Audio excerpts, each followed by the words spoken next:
अस्सलामुअलैकुम ग्रेड 9। उम्मीद करती हूँ आप सब खैरियत से होंगे। आज हम क्लास 9 एक्सरसाइज 2.4 का क्वेश्चन नंबर 1 का पार्ट 2, 3 और 4 सॉल्व करेंगे।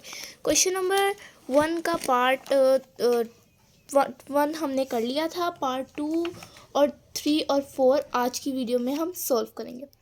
तो पार्ट 1 अगर आपने नहीं देखा तो आप इस वीडियो के डिस्क्रिप्शन में जाएं, वहाँ मैंने इसका लिंक दिया है, आप उसको जाके देख सकते हैं।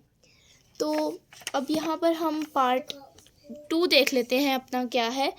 पार्ट 2 है हमारा 2x5y-4 -8x-3y2। ठीक है, ब्रैकेट।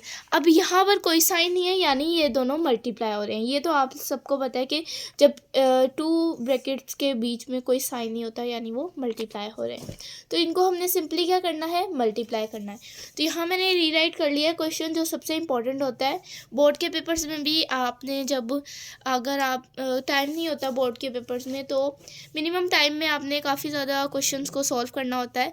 तो यहाँ पर आप सिर्फ उस क्वेश्चन का पार्ट और सॉल्यूशन लिख के रीराइट क्वेश्चन करेंगे तो पता लग जाएगा एग्जामिनर को कि ये क्वेश्चन है।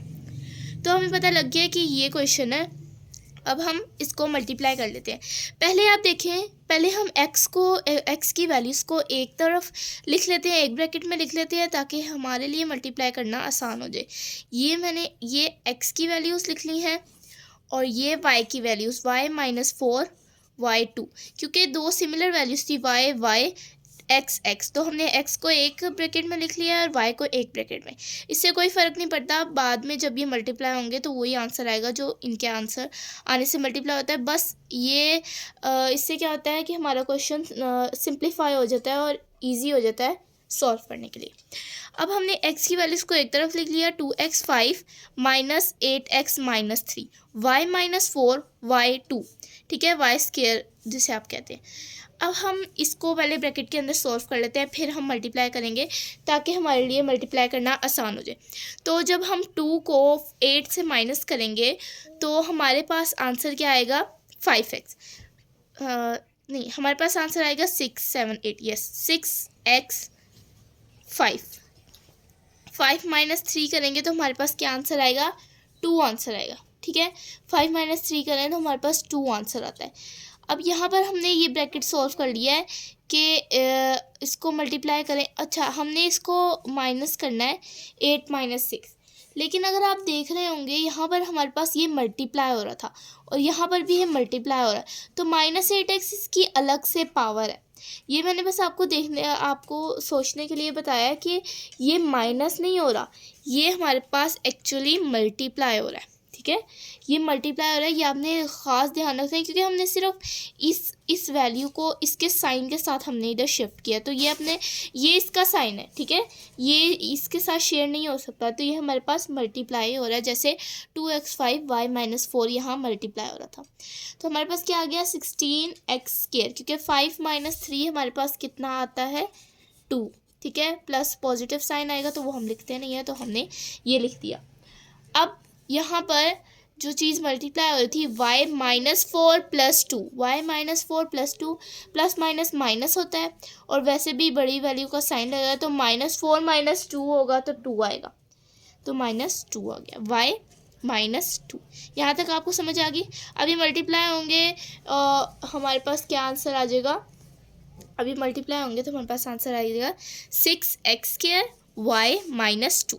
ठीक है, हमारे पास क्या आया, 6x² y-2। तो अगर हम यहाँ पर देखें तो हमें कभी भी आंसर नेगेटिव में नहीं देना।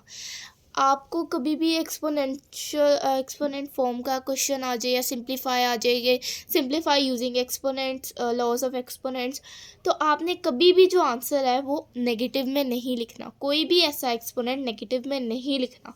ठीक है, या फ्रैक्शन की फॉर्म में नहीं लिखना। ठीक है, वो आगे जाके हम डिस्कस करेंगे कि फ्रैक्शन को हम कैसे चेंज कर सकते हैं दूसरी फॉर्म में।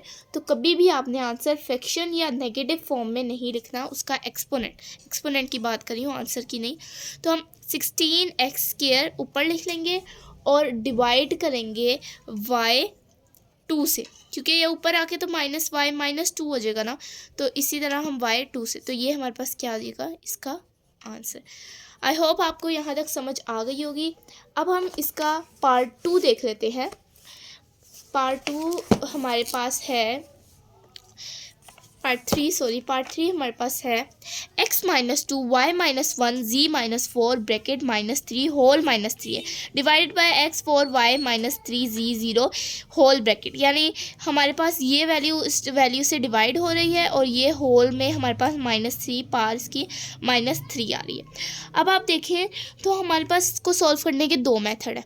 या तो हम ये पूरी इक्वेशन को रिवर्स कर दें तो हमारे पास पॉजिटिव में पार आ जाएगी, इनके साइंस में कोई फ़र्क नहीं पड़ेगा, सिर्फ पार हमारी जो है वो पॉजिटिव में हो जाएगी, होल की पार। या तो हम सिंपली इसे सीधा सीधा सॉल्व करें। तो मैं सीधा सीधा सॉल्व कर रही हूँ। वैसे ज़्यादा इजी मेथड हमारे पास ये है कि हम रिवर्स करें तो पॉजिटिव में पार हो जाती है, लेकिन हो सकता है आपकी टीचर्स ने आपको ये वाला मेथड ना सिखाया हो, इस वजह से मैं आपको सिंपल मेथड से सॉल्व करना इसे सिखाती हूँ। तो सिंपल मेथड से हम कैसे सॉल्व करेंगे, यहाँ मैंने क्वेश्चन रीराइट कर लिया है। अब क्वेश्चन को फर्दर सॉल्व करते हैं। हमारे पास क्या है, हमारे पास है x-2 y-1 z-4 x4 y-3 z0। अब लॉज ऑफ एक्सपोनेंट के हम अगर बात करें तो हमने देखा था कोई भी फ्रैक्शन में फॉर्म हो तो वो ऊपर आके माइनस में हो जाती है, उसका एक्सपोनेंट माइनस में हो जाता है। अगर हम लॉज ऑफ एक्सपोनेंट की बात करें, जैसे अगर 4 है तो y-4 हो जाएगा ऊपर आके। लेकिन अगर आप ये एक और हमने लॉ पढ़ा था कि अगर बेसिस हमारी सेम हो तो कॉमन बेस लेकर उसके एक्सपोनेंट को प्लस कर दिया जाता है। ठीक है, तो ये इन दोनों को हम माइंड में रखते हुए x को जब ऊपर लाएंगे तो वो माइनस हो जाएगा, क्योंकि हमें पता है कि माइनस हो जाता है। तो जब हम ऊपर लाएंगे तो एक कॉमन x आ जाएगा ना, तो कॉमन x को x ही रहने देंगे। जैसे हम लिखें x-2, ये x-4 आ जाएगा ना, जैसे x हमारे पास -2 था डिवाइड बाय x4 था। ठीक है, यही था ना हमारे पास। तो जब ये हमारे पास ऊपर आएगा तो हमारे पास हो जाएगा x-2 प्लस, जो हमारा मल्टीप्लाई हो रहा है तो मल्टीप्लाई हो जाएगा ना, डॉट से हम मल्टीप्लिकेशन को रिप्रेजेंट करते हैं, डॉट x-4 -4। तो जब हम इसको कॉमन लेंगे, जैसे ये वाला एक्सपोनेंट, ये वाला लॉस एक्सपोनेंट अप्लाई करेंगे तो हमारे पास क्या आएगा x-2 -4। तो हम सिंपल इसे लिख लेते हैं x-2 -4, क्योंकि यहाँ पर हमारे पास सब में बेसिस सेम है तो एज इट इज़ हो जाएगा। फिर हमारे पास y है, y-1 था, ऊपर आके -3 है तो +3 हो जाएगा।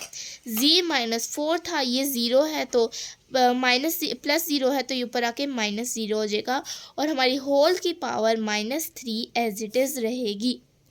अंडरस्टूड? यहाँ तक आप लोगों को बात समझ आ गई है। हमने सिंपली दो लॉज ऑफ एक्सपोनेंट को अपने पॉइंट ऑफ व्यू में रख कर ये क्वेश्चन सॉल्व किया है। ये जो एक्सप्रेशन है इसको हमने मल्टीप्लिकेशन एक्सप्रेशन में लिखा है, सिंपली हमने डिवीजन को सिंप्लीफाई किया है। ठीक है, अब हमारे पास -2 -4 यानी माइनस माइनस हो रहे हैं तो प्लस हो रहे हैं, तो हमारे पास क्या आएगा -4 + 2, 4 में 2 हम अगर प्लस करें तो हमारे पास क्या आता है 6। अच्छा, ये बेसिक है, ये तो आपको पता है कि हम ये माइनस किसके साथ लगाते हैं और माइनस प्लस किसके साथ लगाते हैं, क्योंकि हम 8 में भी पढ़ चुके हैं, 7 में भी पढ़ चुके हैं और 8 में स्पेशली हमने लॉज ऑफ एक्सपोनेंट को डिटेल में पढ़ा है। उस पर एक्सरसाइज भी बेस्ड जो एक्सरसाइज थी वो हमने सॉल्व की हैं। ठीक है, तो अब हमारे पास -6 आ गया है, y -+3 -1 + 3 -1 + 3 यानी माइनस प्लस माइनस होता है तो यहाँ पर हमारे पास +2 आ जाएगा। तो हमारे पास z -0 माइनस प्लस होता है तो हमारे पास 4 + 0 तो 4 ही आ जाएगा -4। अब ये हमारे पास क्या है -3 होल।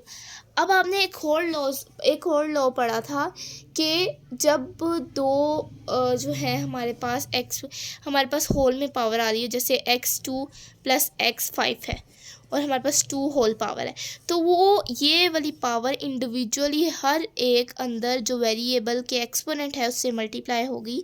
जैसे यहाँ पर x2 × 2 हो जाएगा और +x5 × 2, क्योंकि ब्रैकेट के ईच वेरिएबल के एक्सपोनेंट से मल्टीप्लाई हो रही है। यहाँ भी हम यही अप्लाई करती है, x -6 यहाँ मल्टीप्लाई होगा -3 y2 multiply by -3, z-4 multiply by -3। अब माइनस माइनस प्लस होता है तो x 6 को जब हम 3 से मल्टीप्लाई करेंगे तो 6 3 से हमारे पास 18 होता है, तो हम लिख लेंगे 18 प्लस 18 ही आएगा क्योंकि माइनस माइनस प्लस होता है। नेक्स्ट हमारे पास 2 मल्टीप्लाई बाय -3 है, तो y 2 मल्टीप्लाई बाय -3, 2 इंटू 3 हमारे पास 6 होता है, तो -6 आ जाएगा क्योंकि बड़ी वैल्यू के साथ माइनस है। अब यहाँ पर माइनस माइनस प्लस होता है, तो यहाँ पर हमारे पास क्या आ जाएगा।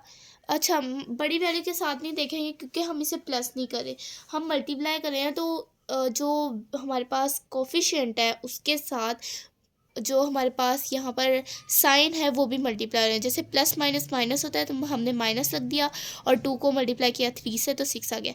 ऐसे ही हम माइनस को माइनस से मल्टीप्लाई करेंगे तो प्लस आ जाएगा, यानी जो भी इसका प्रोडक्ट आएगा अभी जो वो पॉजिटिव होगा। तो 4 को 3 से मल्टीप्लाई करें तो 4 1 ज़ा 4, 4 2 ज़ा 8 एंड 4 3 ज़ा 12, 4 3 ज़ा 12, ठीक है, हम 12 लिख देंगे। अब हमारे पास यहाँ पर मैंने फिर आपको एक बात समझा रही हूँ। ऊपर हमने क्या देखा था, ऊपर मैंने आप लोगों को कहा था कि अगर हमें ना कभी भी जो एक्सपोनेंट है वो नेगेटिव में या फ्रैक्शन की फॉर्म में नहीं चाहिए होता। अगर वो आ गया तो आपका आंसर रॉन्ग होगा। तो सिंपली हम इसको पॉजिटिव में चेंज करने के लिए हम इसको फ्रैक्शन की फॉर्म में लिख देंगे, ठीक है। हम फ्रैक्शन की फॉर्म में लिख रहे हैं किसको, इक्वेशन को। हम एक्सपोनेंट को फ्रैक्शन की फॉर्म में नहीं लिख रहे, जैसे x 1/2 ऐसे नहीं लिख रहे। यहाँ इसमें भी नहीं हमें आंसर चाहिए, नेगेटिव एक्सपोनेंट में भी हमें आंसर नहीं चाहिए। इन दोनों जो हमारे पास चीज़ें हैं, इन दोनों में हमें आंसर नहीं चाहिए। तो हम इसको मल्टीप्लाई कर लिया है हमने, अब इसको नेगेटिव पॉजिटिव में चेंज करेंगे तो x 18 z 12 divided by y 6 आ जाएगा, क्योंकि ये नीचे जाके प्लस हो जाएगा। तो हमारे पास ये इसका आंसर है, ठीक है। आई होप आप लोगों को यहाँ तक समझ आ गई होगी। क्वेश्चन नंबर 1 का पार्ट 2 और पार्ट 3 हमने सॉल्व कर लिया है। अगेन अगर आपने पार्ट 1 नहीं देखा तो मैं उस डिस्क्रिप्शन में उसका लिंक मैंने दिया है, आप जाके देख सकते हैं। अब हमारे पास पार्ट 4 है विच इज़ 81n एक्सपोनेंट्स का n है, डॉट यानी मल्टीप्लाई हो रहा है 3 की पावर 5 माइनस 3, उसके बाद उसके ऊपर होल की पावर है 4n minus 1 243 divided by 9 2n 3 3। अब देखें यहाँ पर हम क्या करेंगे, प्राइम फैक्टराइजेशन करेंगे, यानी फैक्टर्स बनाएंगे तो हमारे पास इजीली आंसर आ जाएगा, क्योंकि हमने सिंप्लीफाई करना ना। क्वेश्चन में भी है, क्वेश्चन में ही है ये सिंप्लीफाई, तो हम फर्स्ट स्टेप से ही सिंप्लीफाई करना स्टार्ट करते हैं। तो हम अपने क्वेश्चन नंबर 1 के पार्ट 4 की तरफ बढ़ते हैं। तो ये है हमारा part 4, 81n dot 3 5 minus 3 4n minus 1 243 243 है, ये बड़ा नंबर है, हमें छोटा नंबर चाहिए, और 81 भी बड़ा नंबर है। तो फर्स्ट स्टेप हमारे सिंप्लीफिकेशन का इस क्वेश्चन में क्या होगा, जब आपने देखना है कि कोई भी ऐसा नंबर है जिसके फैक्टर्स बन सकते हैं, या 3 के फैक्टर्स तो नहीं ना बन सकते अब, है ना। 3 तो एक हमारे पास ऑड नंबर भी है और हमारे पास एक प्राइम नंबर भी है, तो 3 के फैक्टर्स नहीं बन सकते। कॉम्पोजिट नंबर के फैक्टर्स बन सकते हैं, जैसे 81 हमारे पास, 243 है हमारे पास, ठीक है। तो इनके फैक्टर्स बन सकते हैं। 3 के फैक्टर भी नहीं बन सकता, 2 का भी नहीं बन सकता, 4 का बन सकता है, जैसे 2 मल्टीप्लाई बाय 2 इक्वल्स 4। तो 2 के 2 फैक्टर बनाएंगे तो 2 के ऊपर 2 की पावर आ जाएगी, तो वो हमारे पास 4 हो जाएगा, ठीक है। यहाँ तक आपको पता है ना, यहाँ तक तो बेसिक है। अब हम 81 के फैक्टर्स बनाएंगे। अब 81 के फैक्टर्स बनाने के लिए हमें प्राइम फैक्टराइजेशन का मेथड अप्लाई करना होगा, जो आप सबको आता है क्योंकि 8 में हम ऑलरेडी इसे कर चुके हैं। तो 81 को जब हम पहले हम 2 से करें तो 2 से ये इम्पॉसिबल है, 2 से हो नहीं सकता। हम 3 से करते हैं। 3 1 ज़ा 3, 3 2 ज़ा 6 और 3 3 ज़ा 9। तो 3 2 ज़ा 3 इंटू 2 6 आता है हमारे पास। तो 6 7 8 2 हमारे पास कैरी हो जाएगा। 3 7 ज़ा 21। अब यहाँ पर आप देखें तो यहाँ पर हमारे पास 67 आ गया। हमारे पास क्या आ गया, 67। तो 67 हमारे पास आ गया है। अब इसको जो है हमने आगे सिंप्लीफाई करना है, यानी आगे इसके फैक्टर्स बनाने हैं, ठीक है। तो 381 हमने क्या किया, 3 टू ज़ा यहाँ आएगा, हमने क्या किया 3 टू ज़ा 6 और 3 7 ज़ा 21। अब 3 9 ज़ा 27 होता है, 3 3 ज़ा 9 होता है और 3 इंटू 1 3 होता है, ठीक है।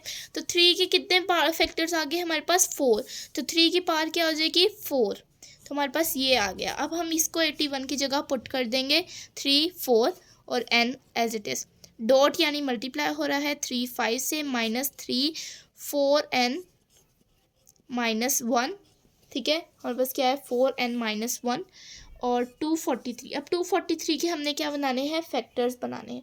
तो 243 के हम फैक्टर्स बना लेते हैं यहाँ पर नीचे, हम यहाँ 243 के फैक्टर्स बना लेते हैं। सिंपली हमारे पास 243 आएगा और 3 इंटू 81 243 होता है, 3 इंटू देखें हमारे पास 3 8 ज़ा 24, 3 1 ज़ा 3, 3 2 ज़ा 6, 3 7 ज़ा 21, 3 इंटू 3 3 इंटू 3 3 इंटू 9 27, 3 इंटू 3 9, 3 1 ज़ा 3, ठीक है। यहाँ पर हमारे पास आ गया 3 की पावर, हमारे पास क्या आ गई 5, क्योंकि एक ही स्टेप इंक्रीज़ हुआ है वो 243 का था, तो हमारे पास 3 की पावर क्या आ गई 5, तो हम इसको इधर पुट कर देंगे, ठीक है। यहाँ तक आप लोगों को समझ आ गई होगी, क्योंकि हमने प्राइम फैक्टराइजेशन मेथड को अडॉप्ट किया और उसमें पुट किया है, क्योंकि हमें सिंप्लीफाई करना था, हमें सिंप्लीफिकेशन में आंसर चाहिए था, तो इस वजह से हमने ये मेथड अप्लाई किया। अब हमारे पास 9 है, तो 3 इंटू 3 9 होता है, तो आप सबको पता है, और 2n एज इट इज़, ठीक है। अब हमारे पास यहाँ पर 3 इंटू 3 एज इट इज़ रहने देंगे, हम डॉट लगा लेते हैं ताकि वो मल्टीप्लिकेशन को रिप्रेजेंट कर रहा है। अब ये अपने आपने पावर लॉ पढ़ा था कि जब पावर के ऊपर पावर हो तो वो मल्टीप्लाई हो जाती है, तो यहाँ पर हमारे पास 4n हो जाएगा, dot 3 5 as it is, -3 4n -1 और 3 की पावर 5 डॉट से रिप्रेजेंट कर 3 की पावर 5 आ जाएगी, डिवाइड होगी ये 3 को जब हम 2 से मल्टीप्लाई करेंगे 3 2 ज़ा 6 होता है, लेकिन पहले हमारे पास यहाँ 2 आएगा, क्योंकि अगर हमारे पास 3 की पावर 2 हो, यानी 3 2 टाइम मल्टीप्लाई हो तो 9 आती है, यहाँ पर 2 आएगी, और अगर हमारे पास 3 टाइम मल्टीप्लाई हो, यहाँ पर हमारे पास 3 टाइम मल्टीप्लाई हो तो वो 27 आता है, तो 3 की पावर 3 आती है, तो यहाँ पर 2 आनी चाहिए, ठीक है। तो 2 से मल्टीप्लाई होगा तो हमारे पास क्या आ जाएगा 4, तो हमारे पास क्या आ जाएगा 3 4 n आ जाएगा, क्योंकि n भी मल्टीप्लाई हो रहा है, तो n एज इट इज़ आ जाएगा हमारे पास। अब हमारे पास सेकंड है 3 की पावर 3, तो 3 की पावर 3 एज इट इज़ आ जाएगी, बस ब्रैकेट हट जाएगा। अब आप लोगों को समझ आ गई है। अब हम दूसरा क्या लॉ अप्लाई करेंगे, that if bases are same and exponents are different they are added to each other, their exponents are added to each other. तो ये वाला लॉ देखते हुए हम इस पे प्रोडक्ट लॉ अप्लाई करेंगे, ठीक है। प्रोडक्ट लॉ हम इस पे अप्लाई करेंगे। तो यहाँ पर हमारे पास 4n है हमारे पास, तो 3 4n प्लस 5 हो जाएगा, यहाँ माइनस ही है, यहाँ मल्टीप्लाई हो रहे हैं, हमने प्रोडक्ट लॉ मल्टीप्लिकेशन में ही अप्लाई करना है, सब्ट्रैक्शन में हम अप्लाई नहीं कर सकते, यहाँ माइनस हो रहा है तो यहाँ ये अप्लाई नहीं होगा।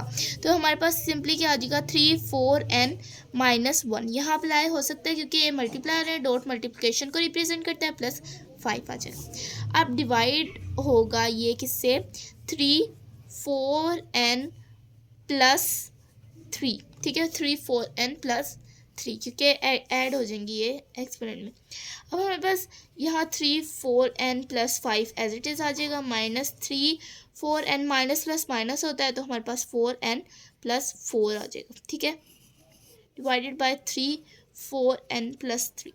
अब मुझे तो पता है एक बात कि ये होल का एक्सपोनेंट है, यानी होल का एलसीएम है, इसके नीचे भी यही है, इसके नीचे भी यही है, हमने कॉमन करके जैसे हम एलसीएम ले लेते हैं तो हमने ये लिखा है।